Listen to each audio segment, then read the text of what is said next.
আসসালামু আলাইকুম। গত কয়েকদিন আগে যশোর থেকে আমরা আমাদের পুকুরের জন্য মাছ আনতে গিয়েছিলাম। গতবার যশোর থেকে শিং এবং কই মাছ এনে পুকুরে ছাড়ার পর আজকে আমরা আবারও যশোর যাচ্ছি মাছ আনার জন্য। আজকে আমরা পুকুরে বা হাউজে ছাড়ার জন্য কোনো মাছ আনবো না, আজকে মাছ আনবো বায়োফ্লকে ছাড়ার জন্য। ভোর রাতে ফজরের আজান হওয়ার সাথে সাথে আমরা সবাই মিলে জামাতে নামাজ আদায় করে তারপর আমরা চলে যাচ্ছিলাম যশোরের উদ্দেশ্যে। আমরা এর আগেও এমন টাইমেই গিয়েছিলাম, কারণ এই সময় যদি আমরা রওনা দিই তাহলে ওখানে পৌঁছাতে পৌঁছাতে একেবারে সকাল হয়ে যায় এবং ওই সকাল টাইমেই ওই বাজারটা খুব সুন্দর করে বসে বা সকালবেলা একেবারে ফ্রেশ মাছটা আমরা নিয়ে আসতে পারি ওখান থেকে। তো আলহামদুলিল্লাহ আমরা যশোরে এসে পৌঁছে গিয়েছি। তো আমরা সবাই মিলে সকালের নাস্তা এখান থেকে সেরে নেব, নাস্তা সেরে তারপর আমরা ওখানে যাব, মানে যেখান থেকে আমরা মাছ কিনবো ওখানে চলে যাব। যাওয়ার পথে আমাদের চোখে পড়লো যশোরের আদ্দিন ফাউন্ডেশন। মূলত এখানেই গত কয়েক মাস আগে আমরা এসেছিলাম মিজানুর রহমান আজহারির মাহফিলে। তো আলহামদুলিল্লাহ এই মুহূর্তে আমরা চলে এসেছি সারা বাংলাদেশের সব থেকে বড় পোনা মাছের বাজারে, অর্থাৎ এখান থেকে পাইকারি এবং খুচরা ভাবে সব থেকে বেশি মাছ বিক্রি হয় সারা বাংলাদেশের মধ্যে। এইটা মূলত যশোরের চাষরাতে অবস্থিত। আমরা মাছ দেখতেছিলাম এবং আমাদের বেশি সময়ও লাগেনি, কারণ এর আগে যেহেতু আমরা একবার এসেছিলাম এবং এখানকার পরিস্থিতি সম্পর্কে আমরা জানি কিরকম মাছ আমরা নিব, কি কি মাছ আমরা নিব সে সম্পর্কে আমাদের ধারণা ছিল।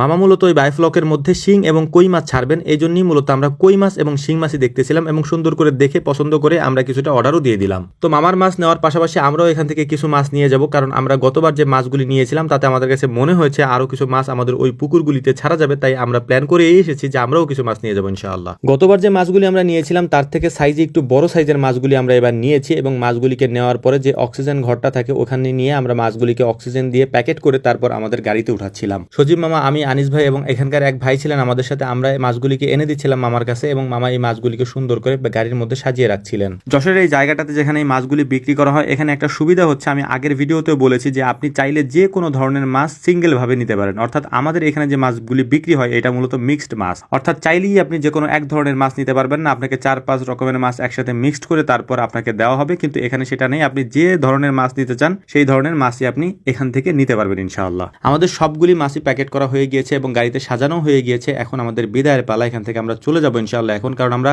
ভোর রাত্রের দিকে এসেছি এবং রাত্রে কেউ তেমন একটা ঘুমায় নেই এবং মামারা আমি বারবার ফোন দিয়ে ডিস্টার্ব করতেছিলাম যে তাড়াতাড়ি আসেন গাড়ি নিয়ে, আমরা দ্রুত গেলে আবার দ্রুত ফিরতে পারবো ইনশাআল্লাহ। যেহেতু আমাদের খামারে অনেক কাজ থাকে তাই সকাল সকাল গিয়ে আমরা প্রায় 9টা-10টার মধ্যে আবার ব্যাক করে চলে আসতে পারি। রওনা দেওয়ার পর আমাদের প্ল্যান হচ্ছে আমরা প্রথমে যাব আনিস ভাইদের বাড়িতে, ওখানে যে পুকুরটা আছে ওইখানে গিয়ে আমরা মাছগুলি ছাড়বো। অর্থাৎ আমাদের মাছগুলিকে আমরা প্রথমে রেখেছি যাতে করে এই মাছগুলিকে আনিস ভাইদের পুকুরে ছেড়ে দিয়ে তারপর এখান থেকে আমরা যাব হচ্ছে নানা বাড়িতে, ওখানে মাছগুলি মামার ওই বায়োফ্লকের মাছগুলি ছেড়ে তারপরে আমাদেরকে কিছু মাছ এখান থেকে গিফট হিসেবে দিয়েছেন। ব্ল্যাক কাপ দিয়েছিলেন এক ভাই কিছু, তো ওই মাছগুলিকে নিয়ে আমাদের বাড়িতে যাব, সেখানে গিয়ে আমাদের পুকুরে আমরা ওই ব্ল্যাক কাপগুলি ছাড়বো ইনশাআল্লাহ। তো সেই প্রক্রিয়াতেই আমরা আগাচ্ছি ইনশাআল্লাহ। বায়োফ্লকে মাছ আমাদের আগে পরে কখনো ছাড়ার অভিজ্ঞতা নাই, তো মামা এটাকে বানিয়েছেন এবং মামা আমাকে বানিয়ে বলেছিলেন যে মাছ নিয়ে যাওয়ার কথা। কিন্তু আমরা আগের বার যখন এসেছিলাম তখন আমাদের গাড়িতে অত জায়গা ছিল না আর মামার গাড়িতেও অত বেশি পরিমাণে জায়গা নেই। তো মামা আমাদেরকে বললেন যে সিঙ্গেল ভাবে আমরা যদি যাই তো আমরা মাছগুলো নিয়ে আসতে পারবো। তো দ্বিতীয়বার আমরা যখন মামার গাড়ি নিয়ে গেছি তখন দেখলাম যে আমাদের আগের গাড়ির তুলনায় এই গাড়িতে জায়গা আরো বেশি আলহামদুলিল্লাহ। তো যাই হোক, মাছগুলিকে এনে এই বায়োফ্লকে আমরা ছেড়েছি। আমরা দেখার চেষ্টা করবো যে এইটাতে আলহামদুলিল্লাহ মাছ কিরকম হয়, আমরা আশা করছি ভালোই হবে ইনশাআল্লাহ।